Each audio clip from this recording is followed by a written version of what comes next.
People in Red Hollow feared two things after dark: the canyon bell and the truth it carried.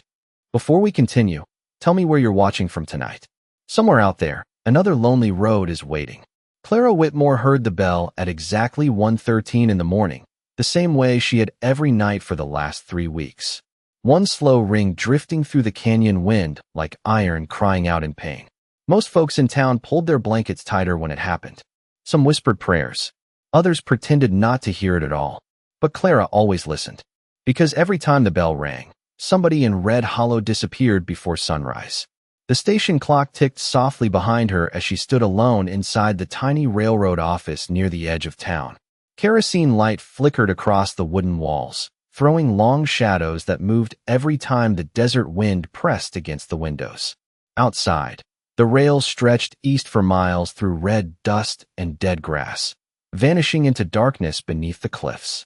Clara adjusted the brown wool shawl around her shoulders and looked toward the canyon. The sound came again. One ring. Hollow. Distant. Wrong. Her fingers tightened around the old coffee cup in her hands. The cup had belonged to her father before he died, Deputy Samuel Whitmore. Folks still talked about him in lowered voices around the saloon. They called him honest like it was a dangerous thing to be. Clara remembered the last night she saw him alive. Remembered his boots covered in canyon dust and the tired look in his eyes when he leaned down beside her rocking chair and whispered, "If you ever hear that bell after midnight, lock your door and trust nobody wearing a badge." She had been 12 years old then, too young to understand what frightened him, too young to understand why his horse returned home the next morning without him. The town said the canyon took him. Red Hollow blamed everything on the canyon. Missing cattle, lost travelers, cave-ins, storm deaths. It was easier that way. Easier than admitting somebody out there might be causing them. Clara stepped outside into the cold night air. The wind carried the smell of dust and rain.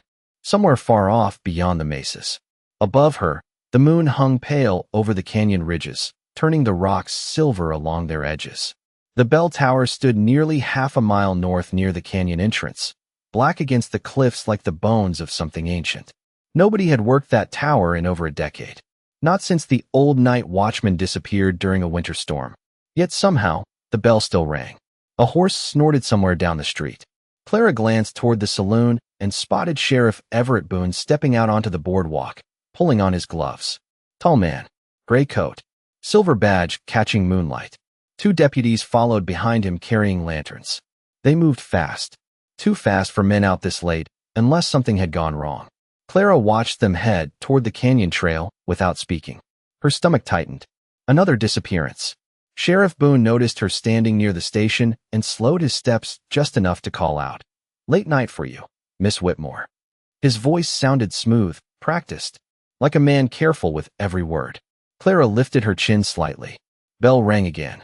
Boone's expression never changed, but one of the deputies looked away immediately. Small things mattered in towns like this. Tiny reactions. Tiny silences. The sheriff adjusted his hat. Wind plays tricks through the canyon this time of year. Clara looked past him toward the cliffs. Funny thing about wind. It usually doesn't ring bells by itself. For half a second, nobody spoke. Then Boone smiled without warmth. "Go home, Clara." He turned and continued toward the canyon trail. The deputies followed. Lantern light bounced against the rocks until the darkness swallowed them whole. Clara stood still long after they disappeared. The town around her had gone silent again, quiet in the kind of way that made a person feel watched. Then she heard something else. Hoofbeats. Slow. Careful. Coming from above the ridge line north of town. Clara turned sharply toward the cliffs. At first she saw nothing except moonlight spilling across stone. Then the shadow moved. A rider stood high above the canyon edge nearly 100 yards away. Horse completely. Still. The figure wore no lantern. No badge. No visible weapon. Just a dark silhouette against the silver sky. Watching her, Clara felt cold crawl slowly up her spine. Most people in Red Hollow would have run back inside right then. But Clara had spent too many years buried in silence already. She stepped forward into the street instead. "Who's there?" The wind swallowed her voice. The rider didn't answer. Didn't move. Then moonlight shifted just enough for Clara to notice something tied beneath the horse's neck. Feathers. Apache. Her breath caught softly. Stories about Apache riders still drifted through the territory like smoke from old fires. Most were lies born from fear. But some carried pieces of truth. Clara took another step. The rider turned the horse slowly toward the canyon. Before disappearing behind the ridge, he paused one final time. Just long enough for Clara to see the silver glint of something hanging from his saddle. A bell rope. The canyon bell rang again. Loud this time. So loud the horses tied outside the saloon jerked against their reins.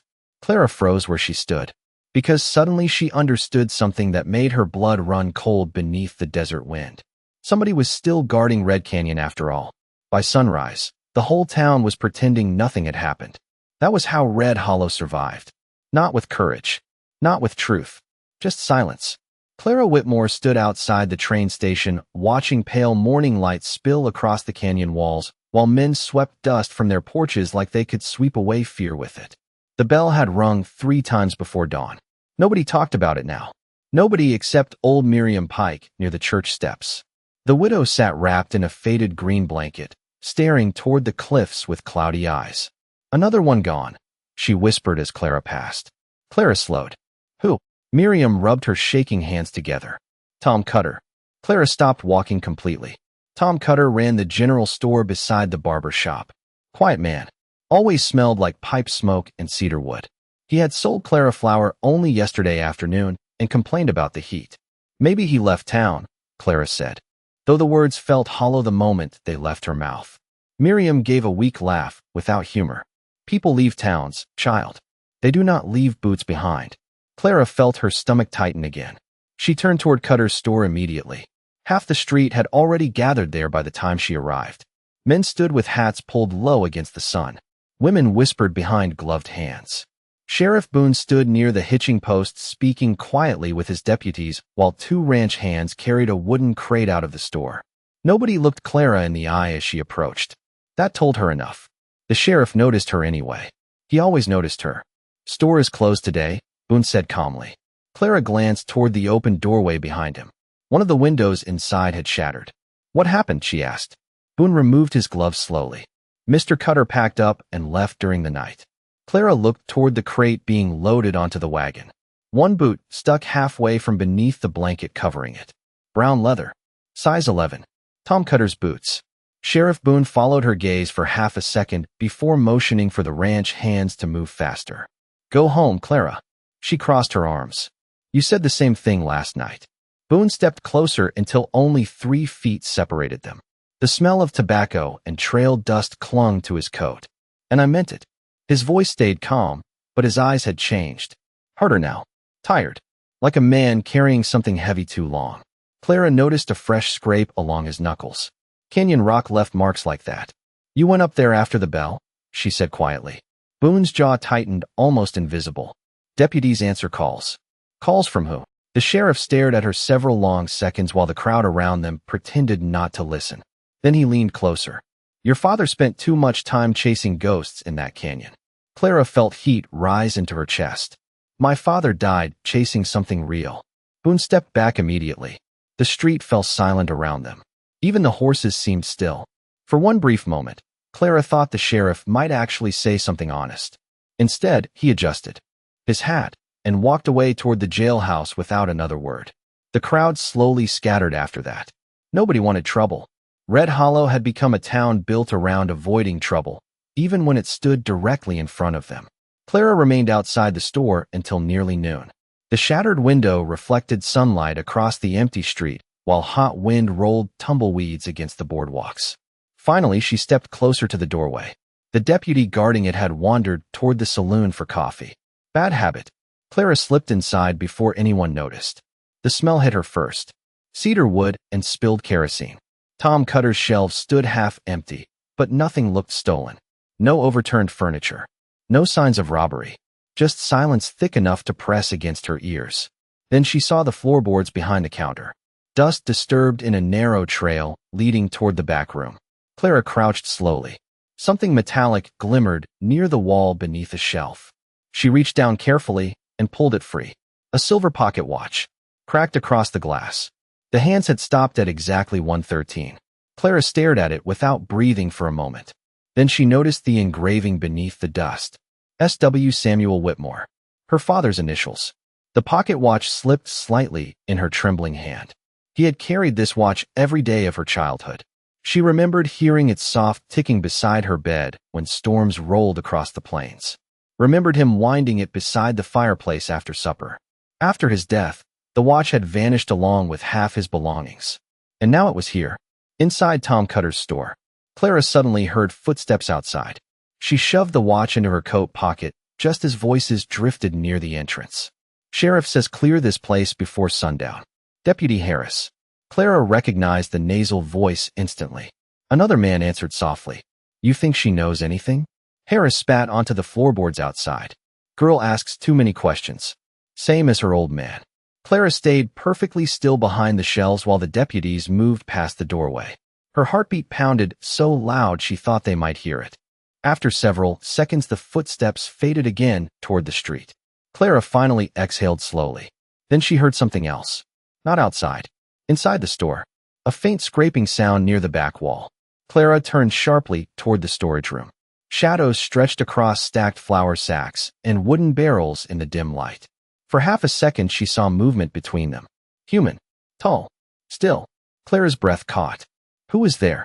Silence. Then slowly, from the darkness beyond the shelves, a small object rolled across the floorboards toward her boots. Clara looked down carefully.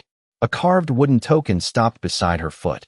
Apache markings burned into the surface, and tied around it with faded leather string was a single black feather. The feather smelled faintly like cedar smoke and rainwater. Clara stared at it lying in her palm while the empty store creaked softly around her. Apache markings curled across the wooden token in black burned lines, symbols she did not recognize but somehow felt important. The back of her neck prickled. Somebody had been standing inside the room with her only seconds earlier. Somebody who could move through Red Hollow without leaving a sound behind. Outside, wagon wheels rattled across the dirt street as normal life slowly returned to town. That was the strange thing about fear. Folks learned how to live beside it after enough years.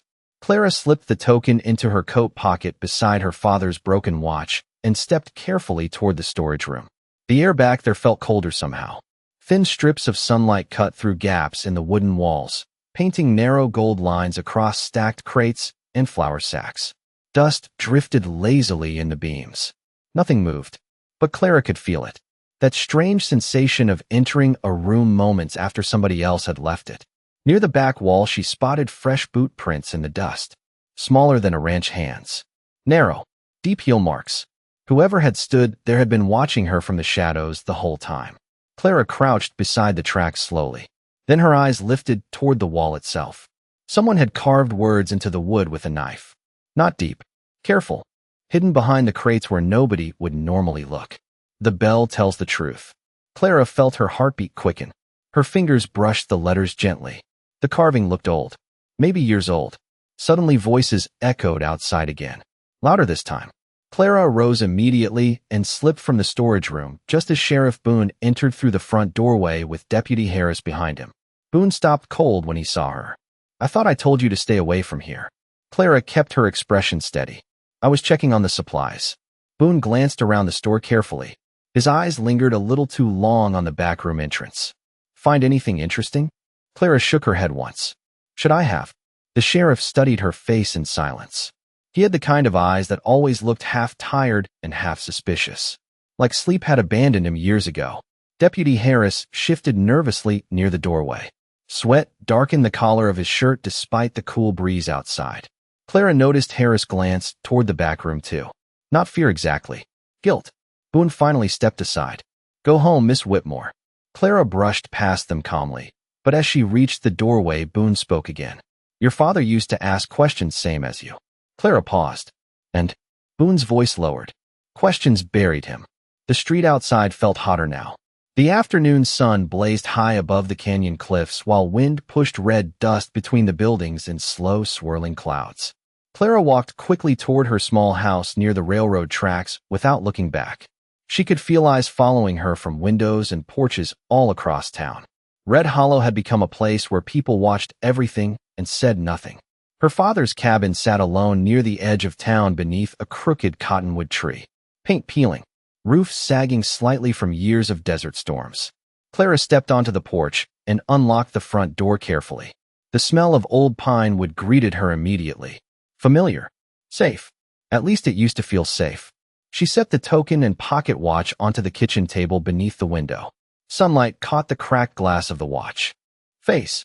1:13, still frozen there. Clara pulled open the drawer beneath the table and removed her father's old leather journal. The cover felt worn smooth from years of use. Most pages held ordinary deputy notes, ranch disputes, missing cattle, train schedules. But toward the back, the handwriting changed. Faster. Messier. Nervous. Clara flipped carefully through the pages while shadows stretched longer outside the windows. 3 disappearances near North Trail. Sheriff refuses canyon search. Bell ringing after midnight again. Then one final entry stopped her cold. I saw the rider tonight. Clara swallowed slowly and continued reading. Apache man near the ridge. Did not attack. Did not run. Tried warning me. Wind rattled the windows softly. Clara looked toward the canyon without realizing it. The sun had begun sinking behind the cliffs now, painting the rocks dark crimson beneath the evening sky. Her father had seen him too. Years ago, another line waited beneath the first. Smaller writing this time. Almost shaky.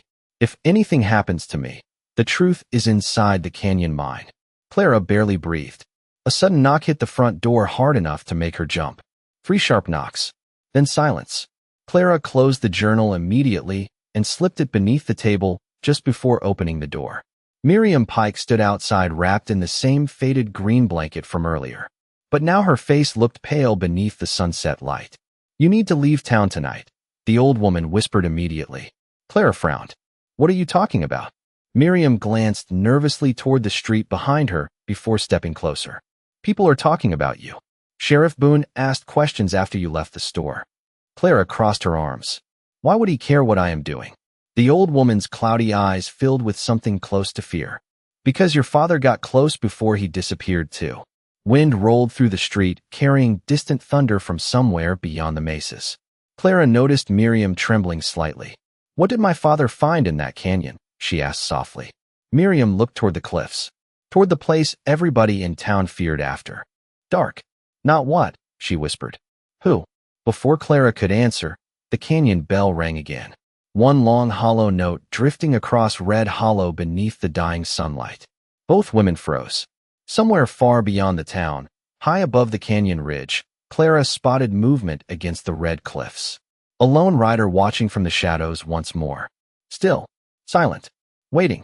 And if you have made it this far into the story, leave a comment below and hit like, because Red Hollow is only beginning to reveal what it buried in that canyon. That night, Red Hollow locked its doors earlier than usual. Lamps dimmed behind curtains. Horses shifted nervously in their stalls every time the canyon wind carried the sound of metal through the dark. Folks in town acted like they feared the bell. But Clara Whitmore was beginning to understand something worse. They feared whoever kept ringing it.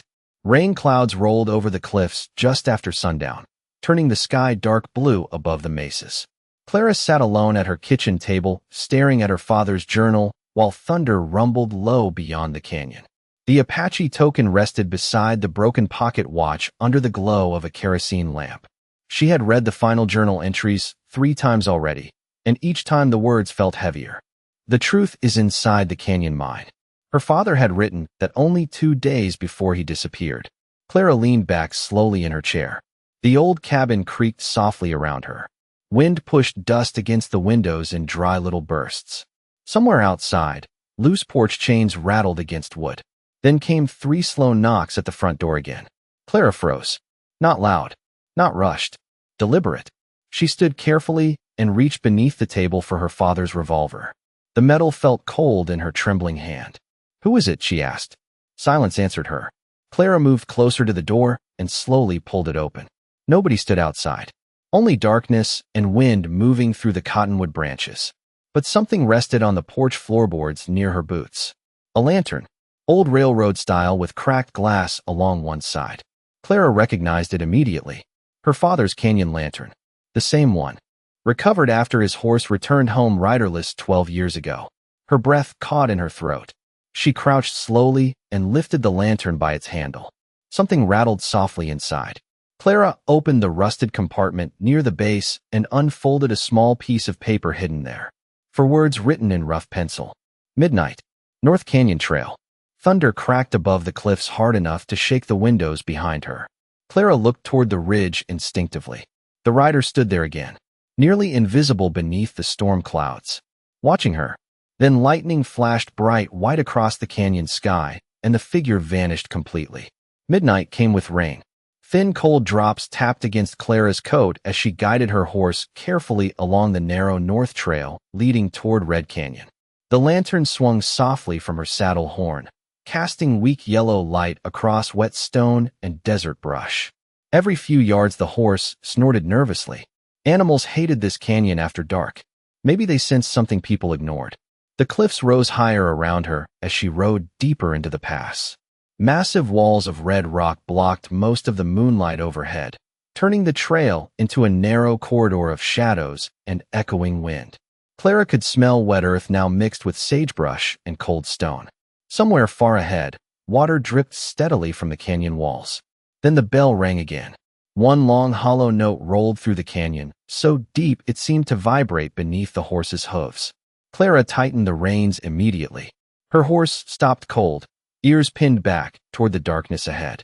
Clara saw movement near the cliffs, a lantern glowing faintly between the rocks, maybe 50 yards away. She dismounted carefully and stepped forward alone. "Hello." Her voice echoed softly through the canyon. The lantern moved once, then stopped. Clara followed it deeper into the narrow pass, boots crunching over loose gravel. Rainwater trickled down the stone walls beside her. The canyon suddenly opened into a wider clearing surrounded by towering rock formations. And there, standing beside the old bell tower beneath the storm clouds, was the Apache rider.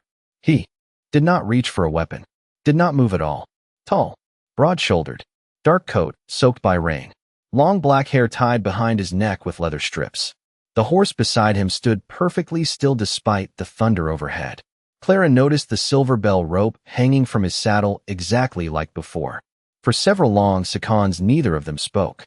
Rain tapped softly against stone between them. Finally Clara found her voice. "You left the token." The rider gave one small nod. His eyes stayed fixed on her. Calm, sharp, older than she expected. "You knew my father," Clara said quietly. Another silence. Then the man stepped slightly into the lantern glow. "Samuel Whitmore saved my life." His voice sounded low and steady like distant thunder rolling through canyon walls. Clara swallowed hard. "Who are you?" "Dakota." The name lingered in the cold air between them. Clara glanced toward the bell tower rising above the clearing. Rusted wood, bent supports, old iron bell swaying gently despite the lack of wind down there. "You ring the bell?" she whispered. Dakota looked up toward the tower. "The canyon remembers." Clara frowned slightly. "That does not answer my question." For the first time, something close to sadness crossed his face. "The bell warns people." "About what?" Dakota's eyes lifted toward the dark canyon trail behind her. "Men who bury truth." Thunder rolled again overhead.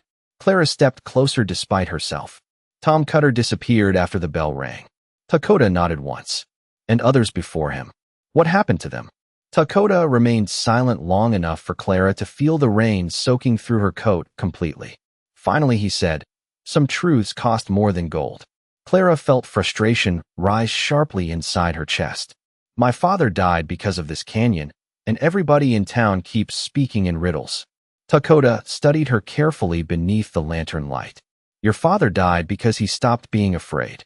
The words hit harder than Clara expected. She looked away toward the cliffs.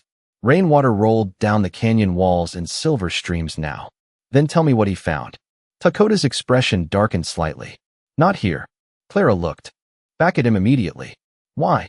Dakota slowly turned toward the shadows beyond the bell tower. "Because we are not alone tonight."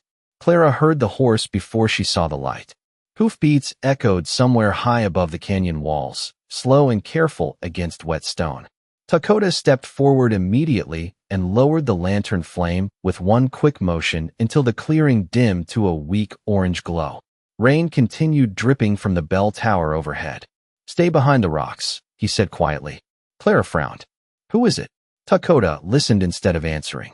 Another distant sound rolled through the canyon. Spurs clinking softly. Leather creaking. More than one rider. Clara's pulse quickened. Sheriff Boone. It had to be Boone. Dakota guided his horse deeper into the shadows near the cliffside while Clara crouched beside a large slab of red stone slick with rainwater. The canyon suddenly felt smaller than before. Tighter. Like the walls themselves were listening. Lantern light appeared near the North Trail entrance seconds later. 3 riders moved slowly into the clearing beneath the storm clouds. Sheriff Boone rode in front wearing the same gray coat darkened by rain. Deputy Harris followed beside him, along with another man Clara recognized immediately. Silas Mercer, owner of the silver mining company outside town. Mercer looked nervous in the saddle, constantly glancing toward the cliffs as though expecting something to emerge from the darkness. Boone dismounted first. His boots splashed quietly against the wet ground as he approached the bell tower. He was here, Harris muttered. Boone crouched beside the mud beneath the tower and touched fresh horse tracks with his fingers. Still is, he replied calmly. Clara held her breath behind the rocks. Rain trickled down her neck beneath her collar. Mercer wiped water from his face and looked toward the tower nervously. I told you this should have stopped years ago. Boone stood slowly. It almost did. Harris shifted uncomfortably beside the horses. Maybe the girl knows something. Clara felt ice settle in her stomach. Boone remained silent for a moment before glancing toward the darkness beyond the clearing. Samuel Whitmore knew something too. Thunder rolled low through the canyon again. Clara looked toward Dakota hidden among the shadows nearby. His expression never changed, but his hand rested tighter against the saddle leather now. Mercer stepped closer to Boone. If people start asking questions about the mine again, Boone cut him off sharply. Then maybe you should have sealed it properly 12 years ago. Silence followed. Even the rain seemed quieter. Clara's heartbeat pounded so hard she could hear it in her ears. Mine. Her father had written about the canyon mine before he disappeared. Mercer lowered his voice. The cave-in buried everything.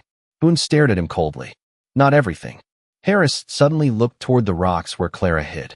For one terrifying second, she thought he saw her. Then another sound echoed deeper inside the canyon. A bell ring. Shorter this time. Sharper. Every horse in the clearing jerked nervously at once. Boone turned immediately toward the sound. He is warning somebody, Harris whispered. Dakota moved before Clara even realized what was happening. 1 second the shadows near the cliff stood empty. The next, his horse burst through the rain toward the narrow canyon trail behind the bell tower. Fast. Silent except for pounding hooves against wet stone. There! Harris shouted. Boone reached for his rifle, but Dakota had already disappeared into the darkness above the ridge. Another bell ring echoed through the canyon. Then silence swallowed everything again. Boone cursed under his breath and mounted quickly. Spread out, he ordered. He cannot outrun us in this weather. The riders disappeared down separate canyon trails within seconds, lantern light fading into the storm one by one. Clara remained frozen behind the rocks until the clearing fell silent again. Rain dripped steadily from the bell tower overhead. Then a hand suddenly appeared beside her shoulder. Clara nearly cried out before Dakota pulled her gently deeper against the stone wall. He had returned without making a sound. Water streamed from his dark coat, while his eyes scanned the canyon entrance carefully. How did you? Clara whispered. Quiet. His voice stayed calm but firm. Clara listened. At first, she heard only rain and distant thunder. Then came another sound far above the cliffs. More riders. Different direction this time. Boone's men circling back. Dakota looked toward a narrow opening between the rocks beside them. Move. Clara followed him quickly through the passage while wind howled overhead. The hidden trail twisted sharply upward along the canyon wall, barely wide enough for 2 horses side by side. Below them, lantern lights flickered through the rain as Boone's deputies searched the clearing again. Clara glanced down at them from nearly 30 feet above. There is no way they can see this trail, she whispered. Dakota nodded once. Apache scouts built it generations ago. The narrow path eventually opened into a shallow cave tucked high into the canyon cliffs. Dakota lit another lantern inside while rain hammered against the rocks outside. Clara finally caught her breath fully for the first time in several minutes. The cave walls carried faded symbols painted in red clay and charcoal. Handprints. Animals. Old markings worn by time. Near the back wall sat a small wooden chest covered by a buffalo hide. Clara stared at it immediately. Dakota noticed. Your father left something here. Clara stepped closer slowly while thunder shook the canyon outside again. Dakota pulled the hide aside and opened the chest carefully. Inside rested old papers tied with leather string, a deputy badge, and beneath them all, wrapped in cloth stained dark with age, lay another journal. Samuel Whitmore's handwriting covered the front cover. Clara's fingers trembled as she lifted it carefully. He knew he was in danger, Dakota said quietly. Clara opened the first page beneath the lantern light. The writing looked hurried, uneven. If this journal is found, then Red Hollow has already chosen silence over truth. Clara swallowed hard and turned another page. Her father had drawn a rough map of the canyon tunnels beneath the mine. Several locations were circled heavily in black ink. Then near the bottom of the page, one sentence stopped her cold. The missing people are not leaving town. They are being hidden beneath it. The cave smelled like rain, smoke, and secrets left untouched too long. Clara sat beside the lantern with her father's journal open across her knees while thunder rolled through the canyon outside. Water dripped steadily from the stone ceiling somewhere deeper inside the cave. Dakota stood near the entrance watching the storm in silence, his figure half hidden by shadows and flickering orange light. Clara read the same sentence again slowly. The missing people are not leaving town. They are being hidden beneath it. Her throat tightened. What does that mean? Dakota remained still for a moment before answering. Your father believed the mine tunnels ran farther beneath Red Hollow than anybody knew. Clara turned another page carefully. More maps filled the journal now. Hand-drawn tunnel routes beneath the canyon. Supply paths. Old silver shafts marked with black X symbols. One tunnel stretched directly beneath the church and saloon district. Another ended beneath the sheriff's office itself. Clara looked up sharply. This cannot be real. Dakota finally stepped away from the cave entrance and crouched beside the lantern. Rainwater glistened along the sleeves of his coat. The mine was never fully closed after the collapse. Clara frowned. Sheriff Boone said the cave-in buried everything. Dakota gave one small shake of his head. Only the official entrance. Clara studied him carefully. You knew my father was investigating this. Yes. And you said nothing all these years? Dakota's expression darkened slightly beneath the lantern glow. Your father asked me to protect you. The answer hit Clara harder than she expected.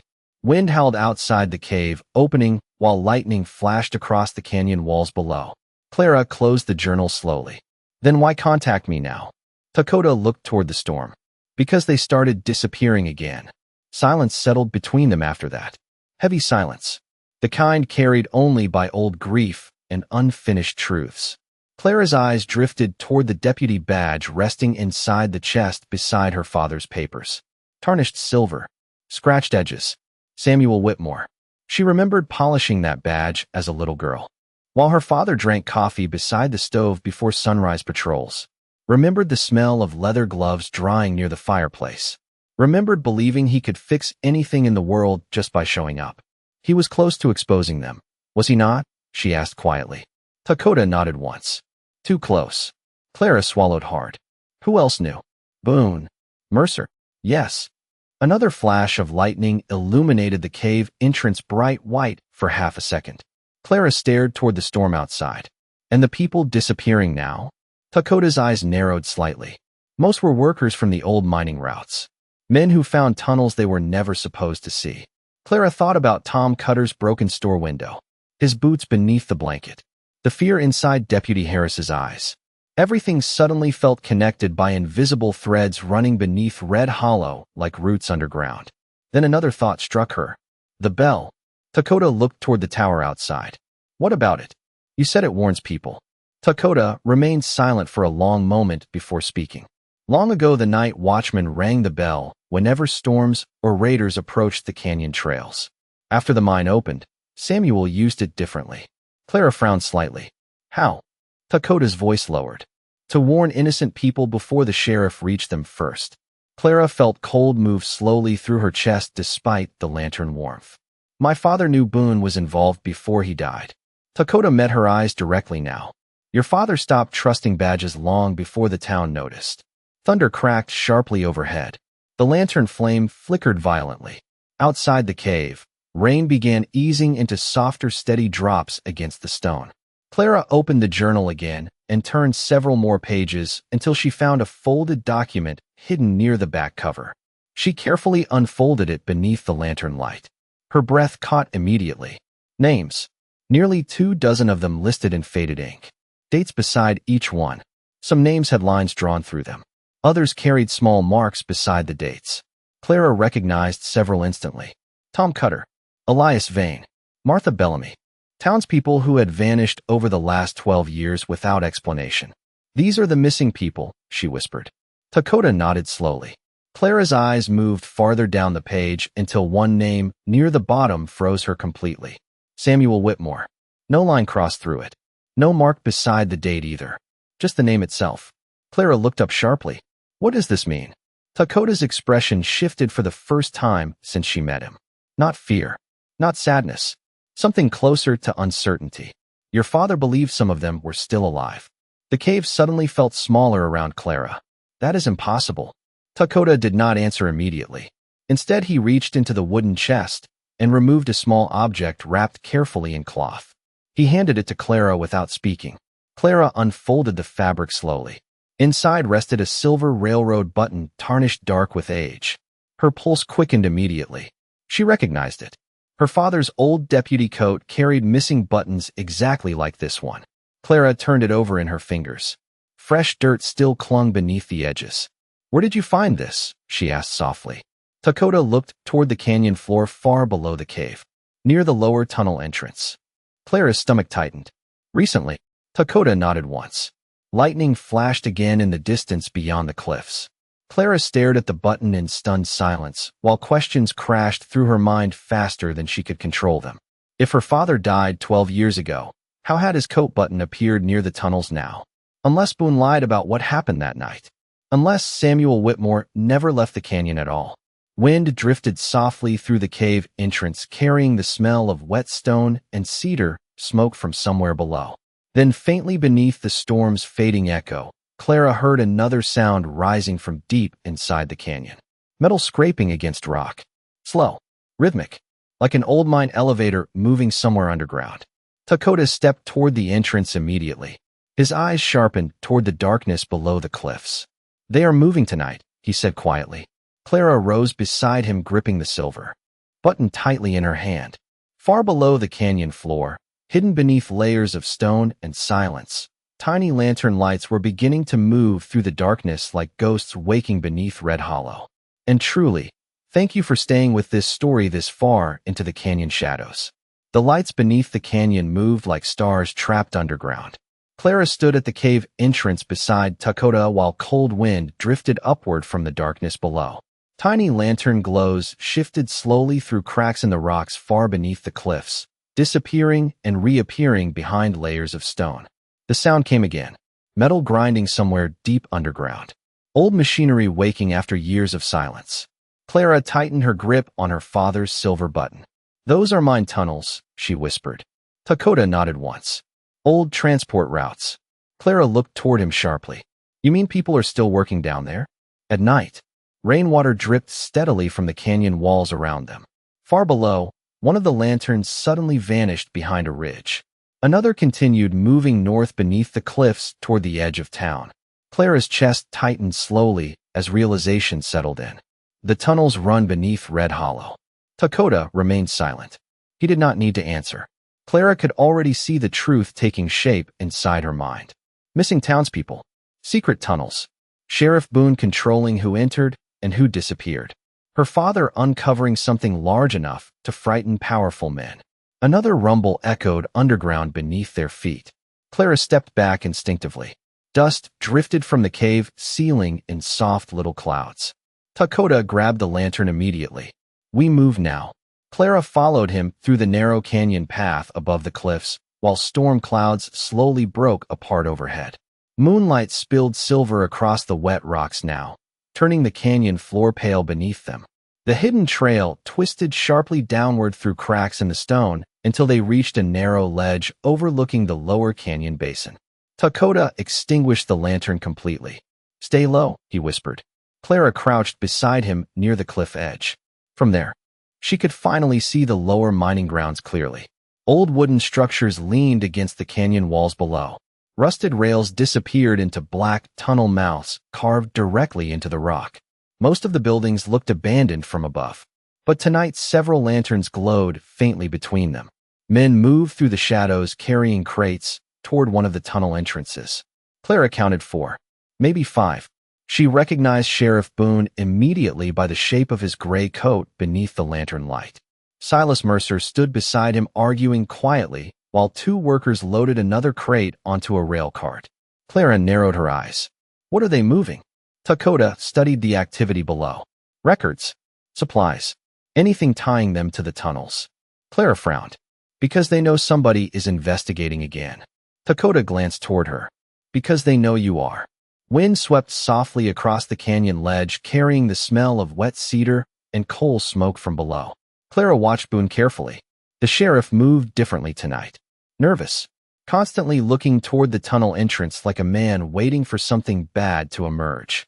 Then another figure appeared from the darkness beneath the cliffs. Deputy Harris. The young deputy hurried toward Boone carrying papers in trembling hands. Even from the ledge above, Clara could see panic in the man's posture. Boone snatched the papers angrily and read them beneath the lantern glow.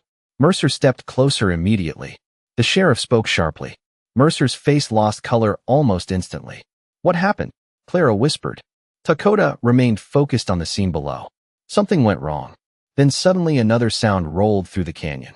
Not the bell this time. A whistle. Sharp. Short. Coming from somewhere deeper underground. Every worker below froze immediately. Boone looked toward the tunnel entrance. So did Mercer.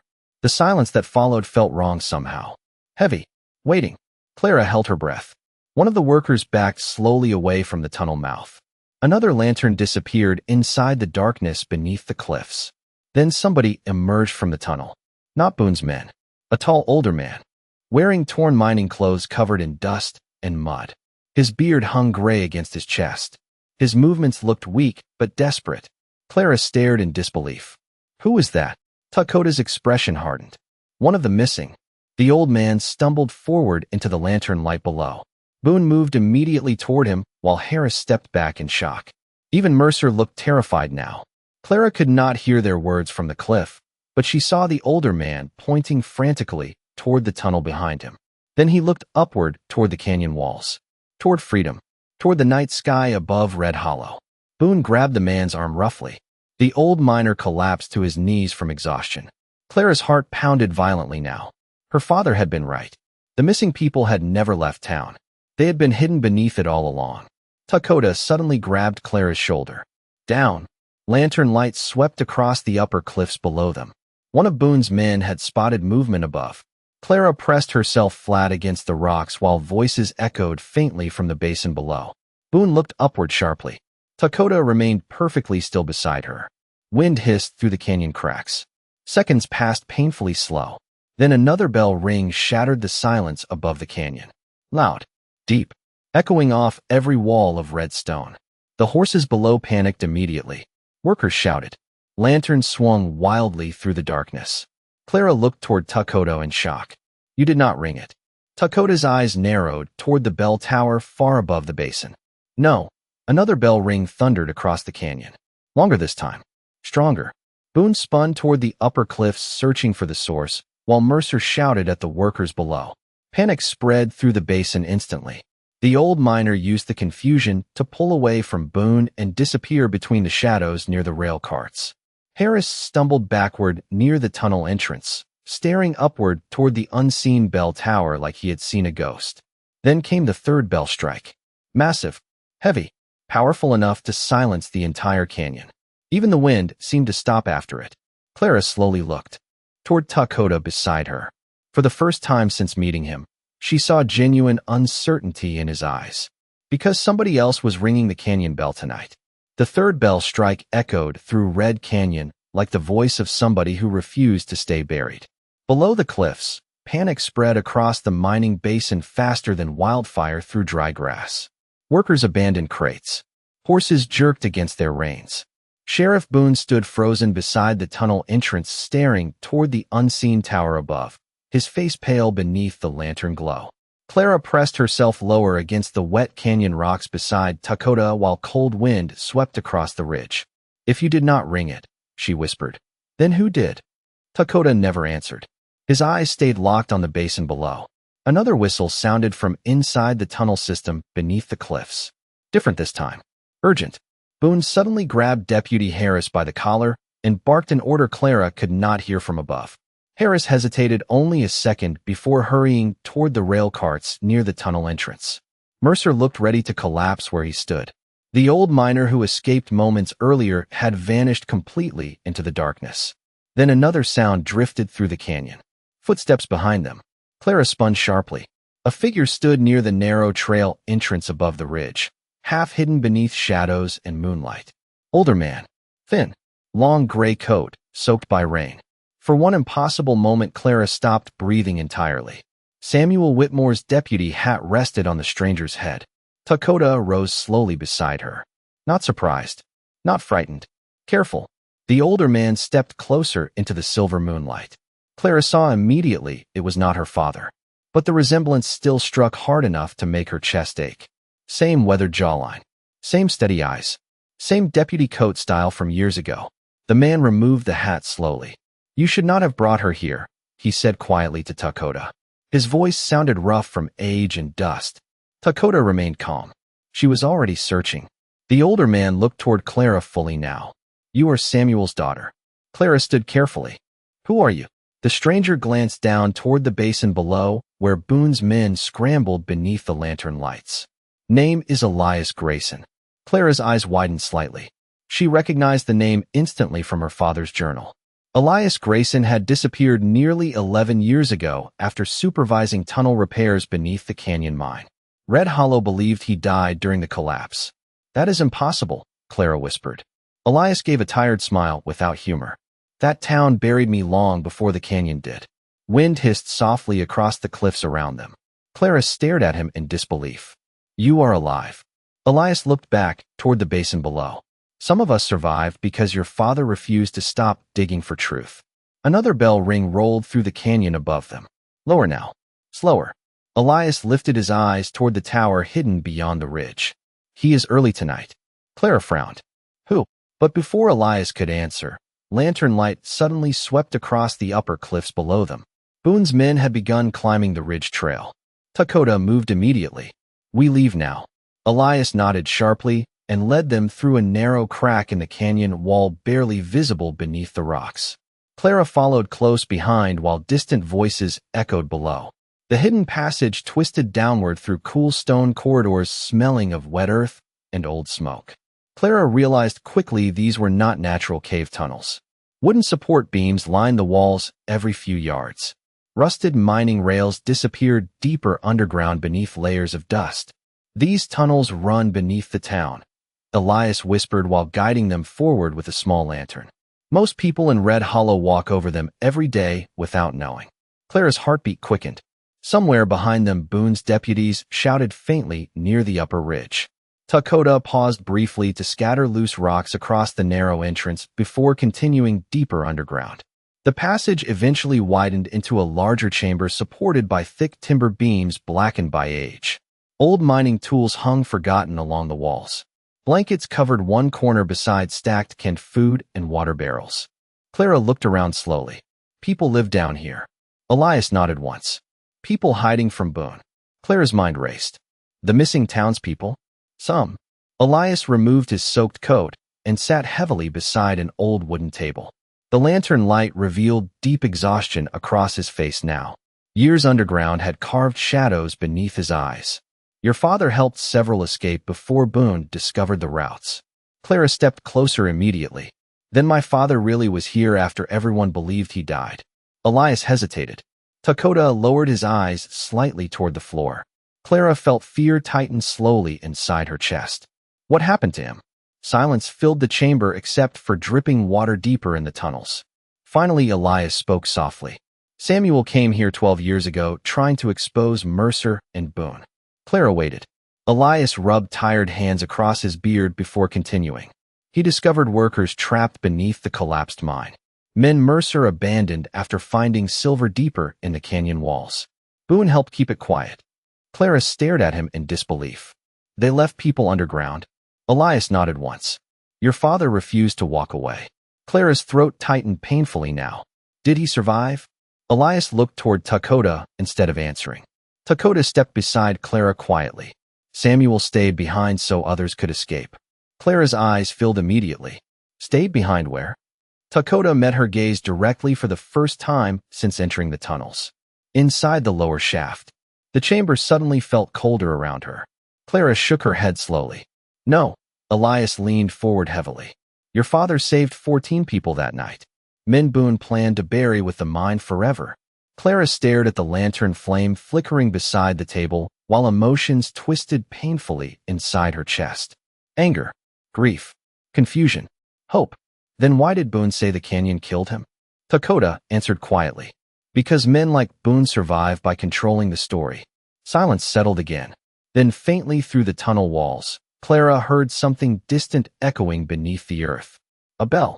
Not from the tower above the canyon this time. This one sounded deeper, closer, like metal ringing somewhere far below the mine itself.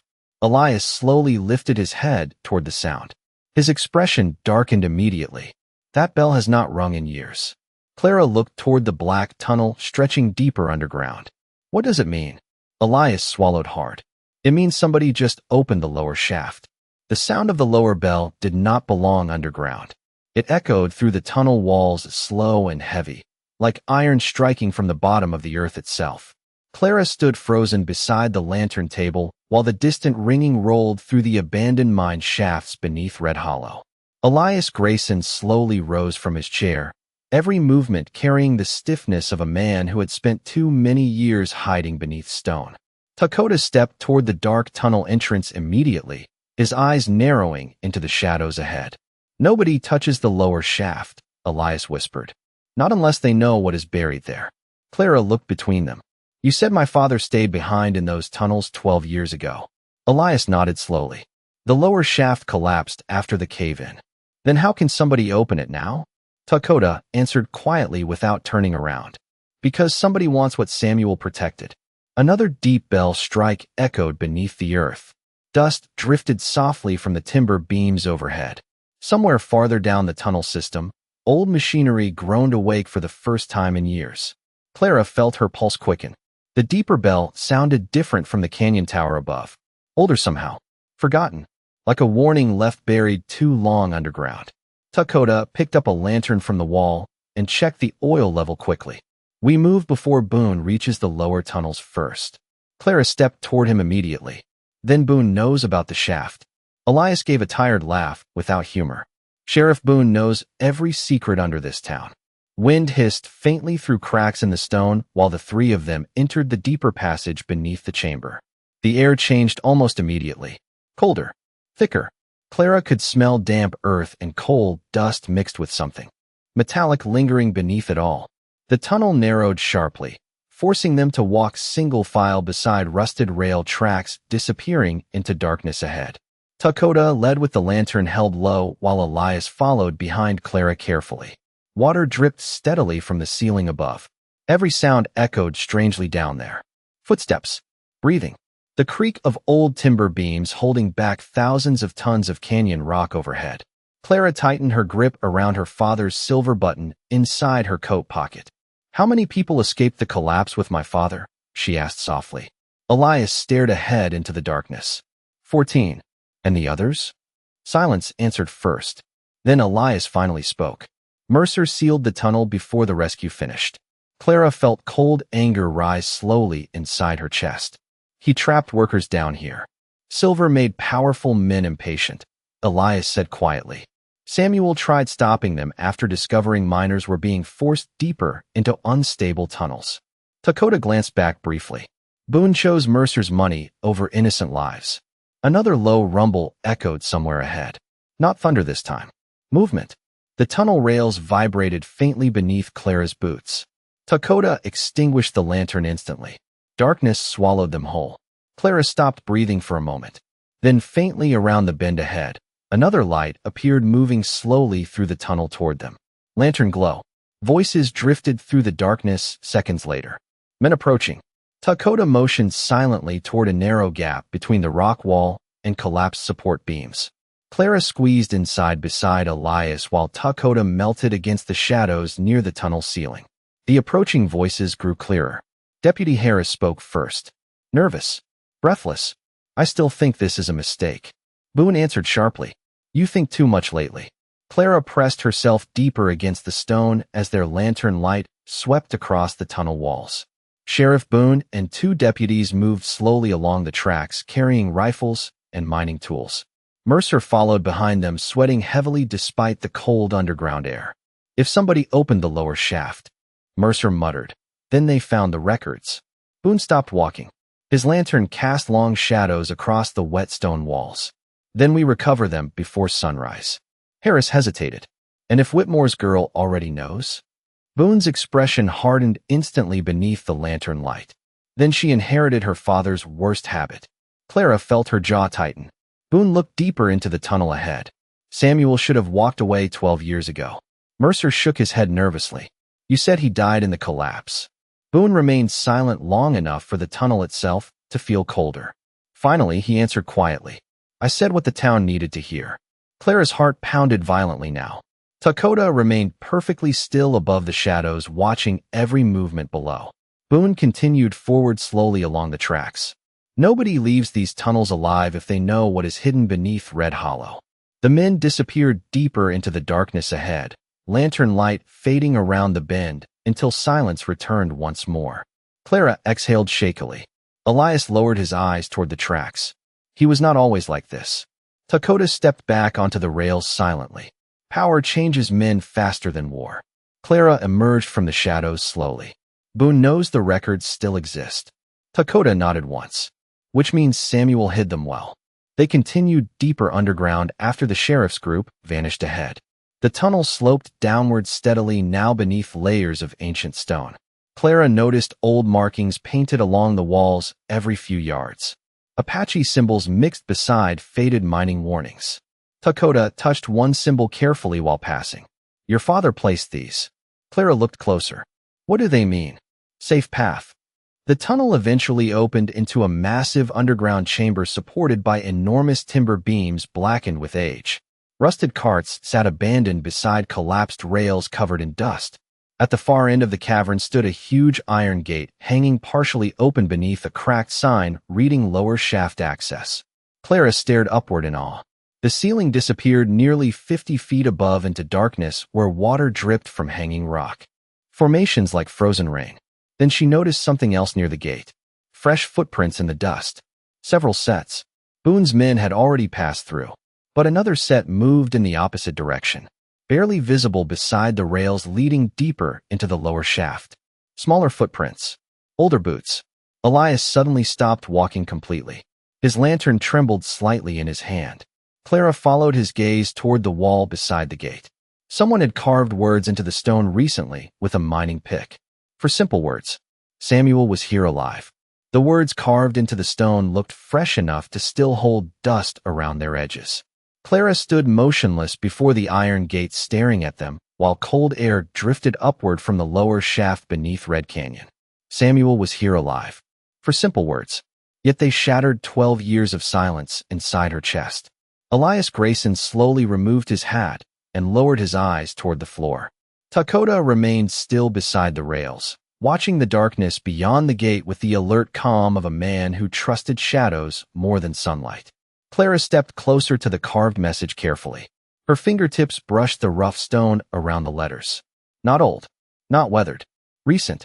Who wrote this? She whispered. Elias looked toward the tunnel beyond the gate. Somebody who saw him. Clara turned sharply. You said my father stayed behind during the collapse. He did. Then how could he still be alive afterward? Elias hesitated. Dakota finally answered quietly. Because the collapse did not bury every tunnel. Another deep metallic sound echoed somewhere far below them. The lower bell again. Slower now. Clara looked toward the black shaft disappearing beyond the gate into darkness. The air coming from below carried strange smells. Damp stone, coal dust, smoke, and something else faint beneath it all. Coffee. Fresh coffee. Her pulse quickened immediately. Somebody had been living down there recently. Dakota lifted the lantern slightly higher and stepped through the half-open iron gate. Stay close. Clara followed beside Elias into the lower shaft while old rails groaned softly beneath their boots. The tunnel beyond the gate sloped deeper underground than anything they had passed before. Massive timber supports lined the walls every few feet, thicker and newer than the old mining beams above. Somebody had reinforced this place carefully over the years. Water dripped steadily through cracks overhead, forming shallow streams beside the tracks. Clara noticed footprints everywhere in the mud now. Fresh ones. Some belonged to Boone's men. Others did not. Smaller tracks. Older boots. More careful steps. How many people know about this place? Clara asked softly. Elias gave a tired shrug. Too many now. They continued downward nearly a quarter-mile beneath the canyon before the tunnel widened again. Clara suddenly saw a warm lantern light glowing ahead around the bend. Dakota extinguished their lantern immediately. Silence swallowed the tunnel. Then faintly ahead, voices drifted through the darkness. Boone. Clara recognized him instantly. Search every room. His voice echoed sharply off the stone walls. He cannot have gone far. Another voice answered nervously. Deputy Harris. Sheriff, maybe we should leave this place alone tonight. Boone stopped walking. Clara could hear it in the silence that followed. You know what happens if these records surface. Harris swallowed audibly. I know. Then keep moving. Dakota motioned Clara and Elias toward a narrow side passage branching away from the main tunnel. They slipped quietly into the darkness while Boone's lantern light swept past the intersection only yards away. Clara held her breath as footsteps echoed closer. Mercer's voice trembled somewhere behind Boone. This place should have stayed sealed. Boone answered coldly. The past never stays buried in this canyon. The lantern glow slowly faded deeper into the lower shaft until silence returned once more. Clara exhaled shakily. Dakota relit the lantern and guided them farther down the narrow side passage. The tunnel walls here looked different. Smoother. Older than the mine itself. Apache markings covered sections of stone beside ancient charcoal drawings nearly faded by time. These tunnels existed before silver miners came. Dakota explained quietly. My people used them during winter storms. Clara traced one faded symbol with her eyes while walking. And my father knew about them? Samuel learned after he helped rescue trapped workers. Elias glanced back toward her. Your father spent months mapping hidden routes Boone never discovered. The side passage eventually opened into a small underground room carved directly into the stone. Clara froze immediately. A lantern still burned softly on the wooden table inside. Fresh steam drifted upward from a metal coffee cup beside scattered papers and old mining maps. Somebody had left only moments ago. Clara stepped slowly into the room. Blankets rested neatly against the far wall beside canned food and medical supplies. A deputy coat hung from a hook near the lantern. Clara's breath caught instantly. Samuel Whitmore's silver badge remained pinned to the chest pocket. Her legs nearly gave out beneath her. She crossed the room carefully and touched the coat sleeve with trembling fingers. Dust covered parts of the fabric, but the leather around the cuffs looked worn recently. Used. Elias lowered his voice almost to a whisper. We found this chamber 6 years ago. Clara looked toward him sharply. You knew about this place all along? Elias nodded slowly. But Samuel was already gone by then. Clara stared at the coat again. Gone where? Dakota moved toward the table and picked up one of the scattered papers carefully. He kept searching deeper tunnels. Clara noticed something tucked beneath the coffee cup then. A folded piece of paper weighted under the metal edge. Her hands shook as she unfolded it. The handwriting stopped her cold. Samuel Whitmore. If Clara ever finds this room, tell her I never stopped trying to come home. Clara felt tears burn behind her eyes immediately. The note continued beneath uneven lantern-lit writing. Boone knows the truth now. Mercer found something below the lower shaft worth more than silver. If I do not return, the records are hidden where the canyon bell can still hear them. Clara swallowed hard while reading the final line aloud softly. Trust Dakota. Silence filled the underground room after that. Even Dakota lowered his eyes toward the floor. Then suddenly another sound echoed through the tunnels nearby. Footsteps. Close. Very close this time. Boone's voice drifted faintly from somewhere just beyond the chamber walls. Search every hidden room. Clara folded her father's note tightly against her chest, while the lantern flame flickered softly beside Samuel Whitmore's abandoned coat. The footsteps outside the hidden chamber moved slowly through the tunnel like death learning patience. Clara stood frozen beside her father's deputy coat, while Sheriff Boone's lantern light flickered faintly beneath the cracks around the doorway. Dakota extinguished the room's lantern instantly. Darkness swallowed them whole except for the thin gold lines leaking beneath the old wooden door. Clara pressed Samuel Whitmore's folded note tightly against her chest, while her heartbeat thundered louder than the dripping water deeper in the mine. Boone stopped directly outside. Nobody breathed. The sheriff's boots scraped softly against the stone floor. This chamber was empty 6 years ago, Mercer whispered nervously somewhere behind him. Boone answered calmly. Too calmly. Then somebody reopened it. Clara heard metal creak outside, the sound of Boone slowly pushing against the old door. Dakota stepped silently beside Clara and lowered one hand toward the stone wall behind the coat rack. Hidden mechanism. The wall shifted open with barely a whisper. Cold air drifted from a narrow escape passage carved behind the chamber. Dakota motioned for Clara and Elias to move first. Boone pushed harder against the outer door. Wood groaned. Clara slipped into the hidden passage beside Elias just as the chamber door burst open behind them. Lantern light exploded across the room. Boone's voice echoed sharply. Somebody was here. Dakota disappeared into the darkness behind Clara moments before Boone's men entered fully. The hidden stone wall sealed quietly behind them. Clara heard muffled voices fading immediately beyond the rock. Then silence again. The escape tunnel felt older than everything else beneath the canyon. Narrow stone walls curved tightly around them, while cold air rushed upward from somewhere deeper. Underground. Elias carried the lantern now, its weak glow bouncing against ancient carvings along the passage walls. Clara followed close behind Dakota while her father's note remained clenched in her trembling hand. How many hidden tunnels did Samuel build? She whispered. Elias gave a tired smile ahead of her. Enough to survive men like Boone. The passage sloped upward sharply for several minutes before opening into a natural cavern beneath the canyon cliffs. Clara stopped immediately. The ceiling above stretched nearly 60 feet high, where moonlight filtered through cracks in the stone far overhead. Water pools reflected silver light across the cavern floor. And near the center of the chamber stood the old canyon bell itself, smaller than the tower bell above ground. Older too, iron blackened by age and smoke. Thick ropes stretched upward into darkness through pulley systems hidden in the canyon walls. Clara stared at it in disbelief. This is the real bell. Dakota nodded once. The tower above only carries its sound. Clara stepped closer slowly. Her fingertips brushed the cold iron surface. Tiny markings covered the metal. Apache symbols carved beside Old English lettering nearly worn away by time. Elias lowered the lantern beside the stone floor.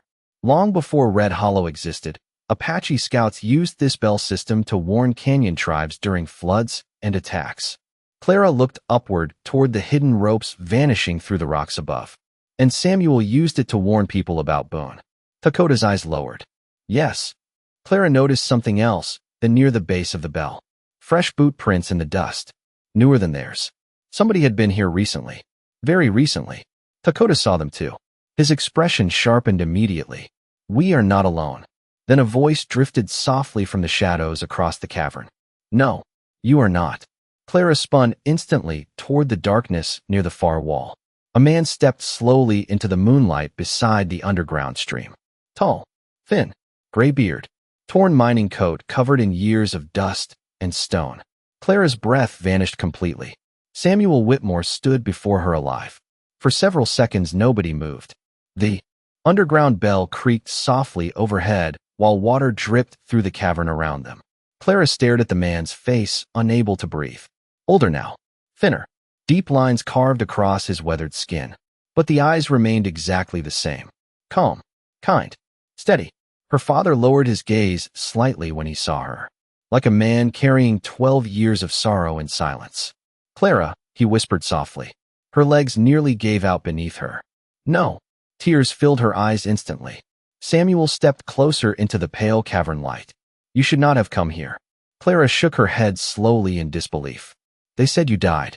Samuel looked toward the stone floor. That was safer for everyone. Clara's voice trembled now. Safer. Samuel met her eyes again. Boone would have hunted anybody connected to me if he knew I survived. Clara felt anger and relief collide painfully inside her chest all at once. 12 years, she whispered. You let me believe you were gone for 12 years. Samuel swallowed hard. The old deputy badge still rested against his chest beneath the worn coat. I watched over you every day I could. Clara stared at him through tears she could no longer stop. From underground, Samuel looked toward the bell above them. The canyon carried news better than most people. Dakota quietly stepped back toward the shadows, giving them space beneath the cavern light. Elias lowered his head respectfully beside the underground stream. Clara stepped slowly toward her father until only a few feet separated them. Why stay down here? She asked softly. Samuel's expression darkened. Because Mercer found something beneath the lower shaft worth killing for. Clara frowned through her tears. Silver. Samuel shook his head once. Land records. Silence filled the cavern again. Samuel looked toward the hidden tunnels behind them. The canyon legally belongs to Apache territory under an old federal treaty Mercer buried years ago. If those documents surface, Red Hollow loses the mine completely. Clara stared at him stunned. Dakota finally spoke from the shadows. Mercer trapped workers underground because the deeper tunnels exposed the original boundary. Markers. Samuel nodded grimly. Boone helped hide it to protect the town's money. Clara looked toward the underground bell overhead. Suddenly everything made sense. The disappearances, the silence, the fear surrounding the canyon. Men protecting stolen land beneath layers of lies and missing people. Then faintly through the upper tunnels, another sound echoed down toward the cavern. Boots. Many boots this time. Samuel's expression hardened immediately. Boone found the hidden passage. The old deputy reached for the bell rope beside him while lantern light flickered somewhere far above the cavern entrance. The sound of boots closing in through the upper tunnels carried down into the cavern like a storm finally reaching the valley floor. Clara stood beside her father beneath the underground bell while lantern light flickered somewhere beyond the stone passage above them. Samuel Whitmore gripped the thick bell rope tightly, his weathered face calm in a way that frightened her more than panic would have. Dakota moved silently toward the cavern entrance, disappearing into the shadows beside the rock walls. Elias extinguished one of the lanterns immediately, leaving only pale moonlight filtering through the cracks overhead. How many men? Clara whispered. Dakota listened carefully before answering. Enough. Sheriff Boone's voice echoed faintly through the tunnel above them. Spread out. Clara's chest tightened instantly.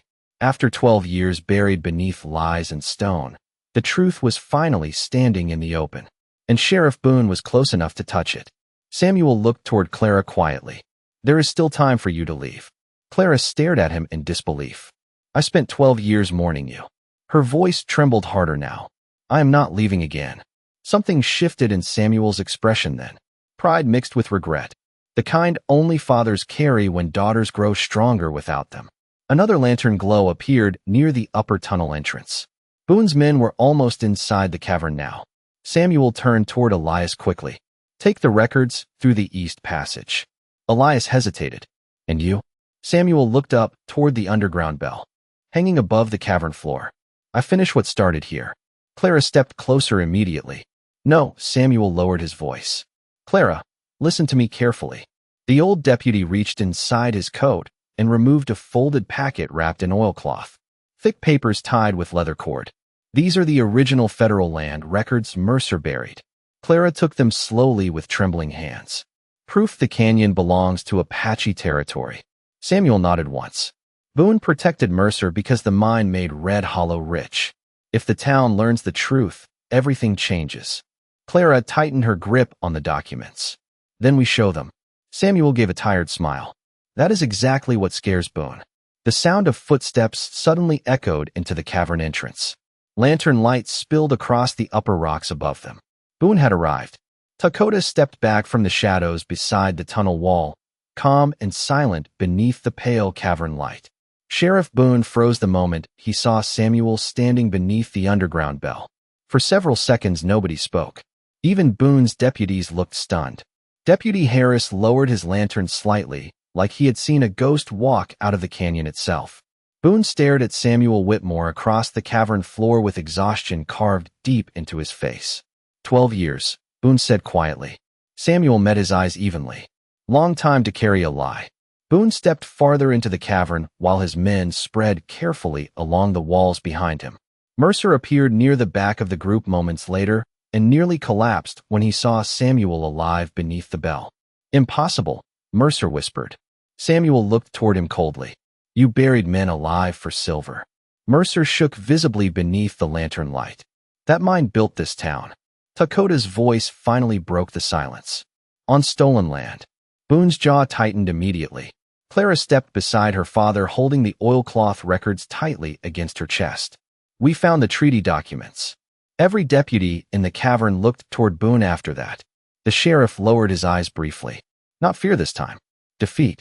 He understood the truth had finally outrun him. Boone slowly removed his hat beneath the cavern light. You think those papers save this town? Samuel answered calmly. No, they save its soul. Silence filled the cavern. Water dripped softly from the ceiling into shallow pools around the bell platform. Deputy Harris looked between Boone and Clara uncertainly. Then quietly, almost ashamed, he lowered his rifle completely. One by one the other deputies followed. Nobody pointed weapons anymore. Nobody moved toward Clara or Samuel.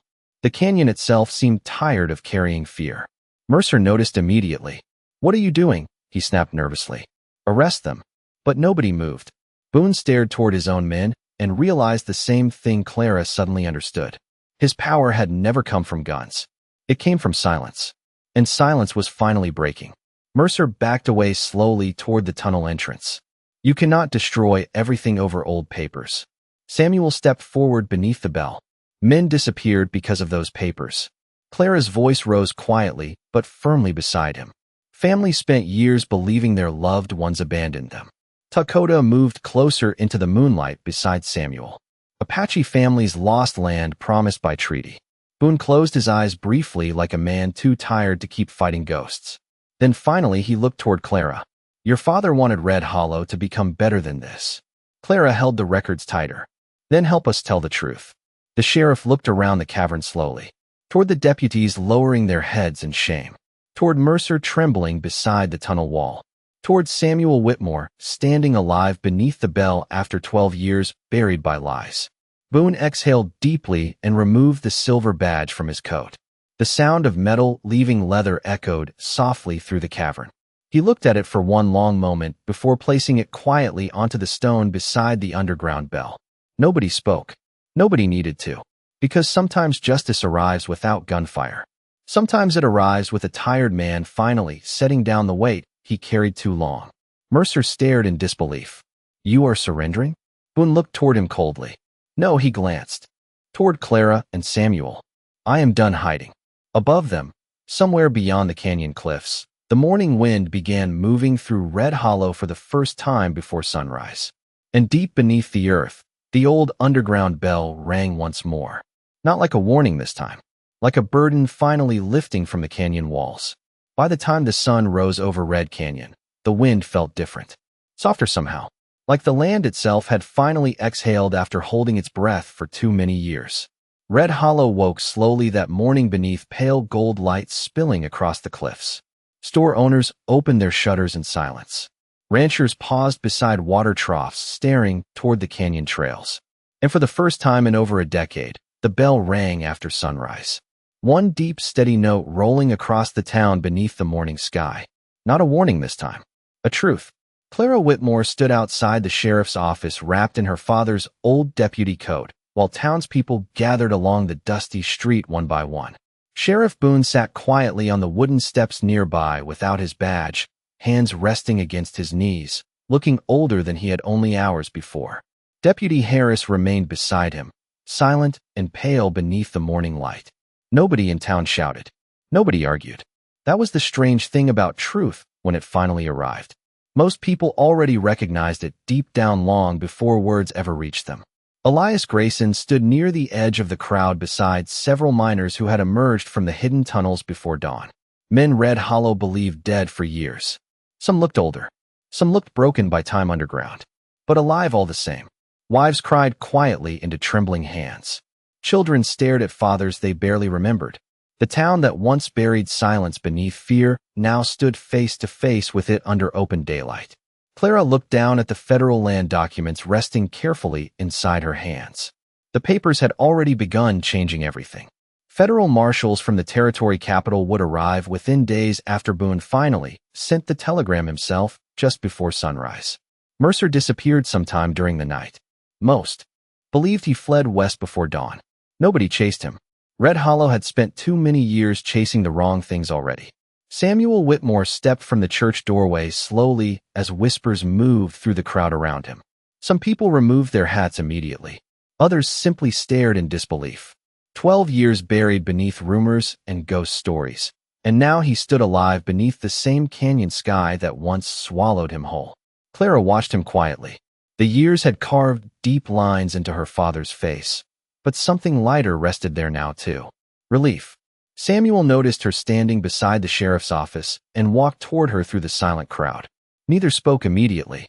The wind carried the smell of cedar smoke and fresh bread from town kitchens, beginning morning meals again. Normal life returning little by little. Samuel looked toward the canyon cliffs glowing red beneath sunrise. I used to stand underground listening to this town wake up every morning, he said softly. Clara glanced at him. Why never come back? Samuel lowered his eyes briefly. Because I thought hiding the truth would protect people. Clara remained quiet for a moment before answering. Did it? Samuel gave a tired smile, without humor. No, silence settled gently between them. Not painful this time. Just honest. Takota stood near the edge of town beside his horse watching the sunrise alone. The morning wind moved softly through the feathers tied beneath the saddle. Some townspeople still looked uneasy around him. Others lowered their eyes in shame. But nobody spoke against him anymore. The old treaty records changed more than land ownership. They forced Red Hollow to finally remember whose canyon it had always been. Clara walked slowly toward Takota while townspeople continued gathering near the church square behind her. The canyon bell rope hung loosely from his saddle beside the worn leather straps. You are leaving, she said quietly. Takota nodded once while adjusting the saddle blanket. The canyon does not need a ghost anymore. Clara looked back toward town. Maybe it still needs somebody watching over it. Takota's eyes lifted toward the cliffs above. Red Hollow where the tower bell stood against the morning sky. Then perhaps it already has someone. Clara followed his gaze. The old tower looked different now beneath sunlight. Less frightening. Less haunted. Just old wood and iron standing guard over a canyon that carried too many stories. Samuel approached slowly behind her holding something wrapped in cloth. He handed it carefully to Clara without speaking. She unfolded the fabric and stared quietly at the object inside. The old canyon lantern. Her father's lantern. Clean now. Glass repaired. Samuel rested one hand gently against her shoulder. The night watchman carried this before me, he said softly. Then Takota carried the warning after I disappeared. Clara looked up at him. Samuel smiled faintly. Maybe it belongs to you now. Wind moved through the street again, carrying the distant sound of horses and wagon wheels waking beneath the new morning. Clara held the lantern carefully while sunlight glimmered against its polished metal sides. For the first time in years, the weight of the canyon no longer felt like fear. It felt like responsibility. Takota mounted his horse slowly. Your father once told me something, he said quietly before turning toward the western trail. Clara waited. Takota looked toward the canyon one final time. Truth buried beneath stone still waits for sunlight. Then he rode west beneath the glowing cliffs without another word, disappearing slowly into the red horizon where desert and sky became one. Weeks later, Red Hollow changed in small, quiet ways. The mine closed under federal order. The stolen treaty land was formally returned to Apache protection. Families long divided by lies finally buried empty grief and began rebuilding honest lives. Sheriff Boone remained in town after surrendering his badge. Some men expected revenge against him, but none came. He spent most mornings repairing fences for widows and hauling water for families who once feared him. Maybe that was his punishment. Or maybe it was redemption. Out in the canyon, the bell still rang every night at exactly 1:13 in the morning. One deep, steady note rolling across the desert wind beneath the stars. Travelers passing through Red Hollow often asked who rang it now. Most townspeople only smiled quietly before looking toward the cliffs. Because sometimes justice does not arrive with gunfire, or hanging ropes, or men shouting in dusty streets. Sometimes it arrives slow as sunrise over canyon stone. Sometimes it sounds like an old bell finally ringing for the right reasons. Thanks for watching this story. Subscribe to the channel for more heartfelt stories. Your support helps keep these stories alive. Tell me in the comments what you felt about this story and what kind of stories you want to see next. See you in the next story.